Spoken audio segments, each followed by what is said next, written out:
Ministers of PM Modi's cabinet are on a roll. It seems that their single-minded goal is to bring back every glory of Bharatvarsh within a short period of time. Earlier this year, External Affairs Minister S. Jaishankar went on a mission mode to conquer former colonialists. Now it's time for Piyush Goyal to do so, albeit in a different arena. Hi and welcome to TFI English, the national socio-political analysis arm of the TFI Media Group.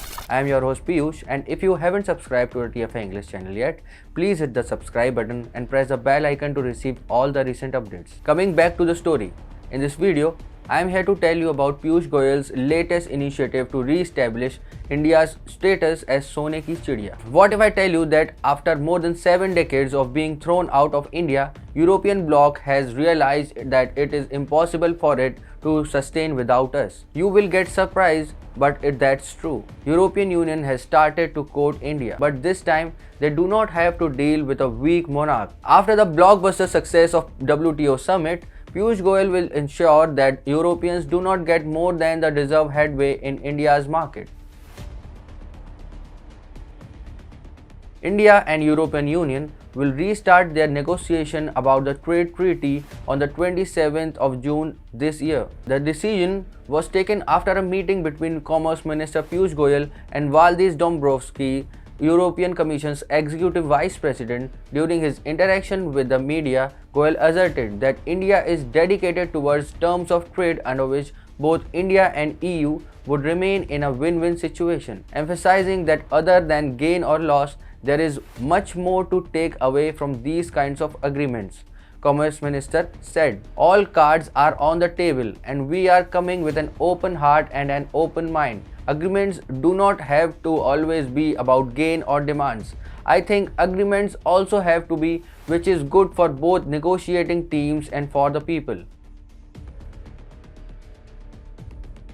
For the last 2 decades, India and European Union have been on topsy-turvy curve when it comes to bilateral trade negotiations. The last time such a kind of negotiation took place was way back in 2013. It was the 16th and last round of failed negotiations around the Broad-Based Trade and Investment Agreement (BTIA), which was started in 2007. European Union wants India to come to terms with issues like FDI, market access, manufacture of generic drugs, greenhouse gas emissions, civil nuclear energy, farming subsidies, among others. Additionally, geographical indicators and regulatory protection to investors are also thorny issues hampering the agreement.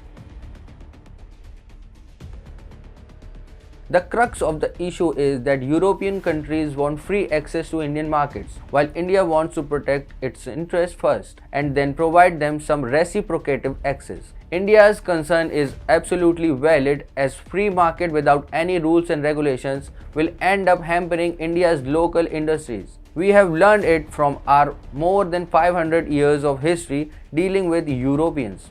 Fed up with all these, the Modi government had decided to do away with the already existing bilateral investment treaty with 23 countries of EU blocs in 2016. The EU had vehemently criticized this move and asked India to retain individual treaties, but the Modi government refused to oblige and maintained its stance. It insisted that any kind of future negotiations will be guided by the model BIT issued by the government in 2015. Meanwhile, on one hand, we kept sending individual European countries out of the fold, while on the other, India decided to engage in trade deals with countries like Australia, UAE, among others. European Union, being our third largest trading partner, doesn't want to be left behind, and that is why it is down to its knees accepting to put our key concerns in negotiations. The credit for all this goes to one and only Piyush Goyal.